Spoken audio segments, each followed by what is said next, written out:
Hello friends, Gayatri క్రియేషన్కు స్వాగతం. గాయత్రి క్రియేషన్లో ఈరోజు మనం రస్కులతో హల్వా ఏ విధంగా తయారు చేయాలో తెలుసుకుందామండి. ఇది పెళ్ళిళ్ళల్లో స్పెషల్ అన్నమాట. ఈ రస్కుల హల్వా తయారు చేయడము మన ఇంటికి ఎవరైనా వచ్చినప్పుడు మనం ఈజీగా త్వరగా ఈ రస్కుల హల్వా తయారు చేసి పెట్టవచ్చు. అంతేకాకుండా రస్కులు వాడిన తర్వాత కొన్ని ముక్కలు అయిపోయి ఉంటాయి, కొన్ని పొడిగా అయిపోతాయి. వాటన్నిటిని కూడా మనం ఈ విధంగా హల్వాగా తయారు చేసుకోవచ్చు.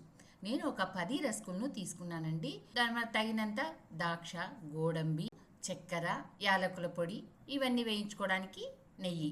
ఇంతే అండి కావాల్సింది.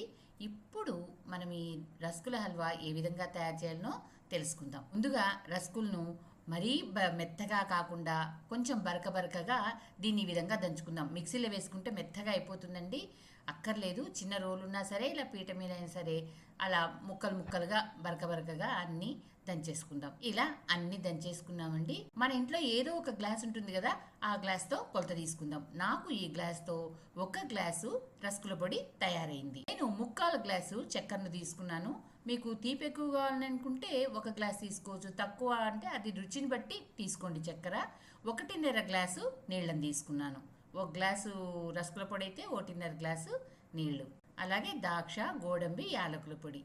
ముందుగా స్టవ్ వెలిగించుకొని బాణలు పెట్టుకుందాం. 1 స్పూను నెయ్యిని వేసి గోడంబిని వేసి బాగా వేయిద్దాం. మరీ మాడిపోకూడదండి. లైట్ గోల్డెన్ కలర్ వచ్చేంత వరకు దీన్ని వేయిద్దాం. ఇప్పుడు ద్రాక్షను కూడా వేసి వేయిద్దాం. కొంచెం సగం వరకు వేగింది గోడంబి, ద్రాక్షను కూడా వేసి వేయిద్దాము. ద్రాక్ష పొంగాలి, గోడంబి లైట్ గోల్డెన్ కలర్ రావాలన్నమాట. అంతవరకు వేయించి దీన్ని ఒక ప్లేట్లోకి ఈ విధంగా ఈ ప్లేట్లోకి తీసి పక్కన పెట్టేసుకుందాం. ఇప్పుడు ఇంకో స్పూను నెయ్యిని వేసి మనం దంచి పెట్టుకున్నటువంటి 1 గ్లాసు రస్కుల పొడిని వేస్తాం. వేసి దీన్ని కూడా లైట్ గోల్డ్ కలర్ వచ్చేంత వరకు వేయిద్దాం. ఈ విధంగా వచ్చిందండి. దీన్ని ఒక ప్లేట్లోకి తీసేసుకుందాం. ఇప్పుడు అదే ప్యాన్ పెట్టుకొని 3/4 గ్లాసు చక్కెరను వేసుకుందాం. మీకు తీపి ఇంకా తక్కువ అంటే సగం గ్లాస్ వేసుకోండి, లేదు కావాలంటే మొత్తం వేసేసుకోండి. 1 గ్లాస్ వేసుకోండి. 1.5 గ్లాసు నీళ్ళని పోసేసుకుందాం. ఈ చక్కెరలో వేసుకొని బాగా కలుపుదాము. చక్కెర అంతా బాగా కరిగిపోవాలి. సన్నని తీగపాకం రావాలి. ఇలా బుడగలు వస్తే సన్నని తీగపాకం వస్తుందన్నమాట. అప్పుడు దీంట్లో రస్కుల పొడి వేసేసుకో. ఈ రస్కుల పొడి చక్కెర పాకాన్ని మొత్తం పీల్చేసుకుంటుందండి. మనం కలుపుతూ ఉండాలి, లేకపోతే మాడిపోతుంది. మొత్తం పీల్చేసుకొని ముద్దలాగా అయిపోతుంది. ఈ విధంగా కావడానికి నాకు 2 నిమిషాల పైనే పట్టిందండి. ఈ విధంగా దగ్గర పడిన తర్వాత 1 స్పూను యాలకుల పొడిని వేసేసుకుందాం. వేసేసి కలిపేద్దాం. ముందుగా మీకు మాట, నా ఛానల్లోని కథలు మరియు వంటలు మీకు నచ్చినట్టయితే ఓ లైక్ చేయండి. మీ బంధువులకు, స్నేహితులకు, తెలిసిన వాళ్లకు షేర్ చేయండి. మరిన్ని టేస్టీ వంటల కోసం, మరిన్ని మంచి కథల కోసం గాయత్రి క్రియేషన్ను సబ్స్క్రైబ్ చేసుకోండి.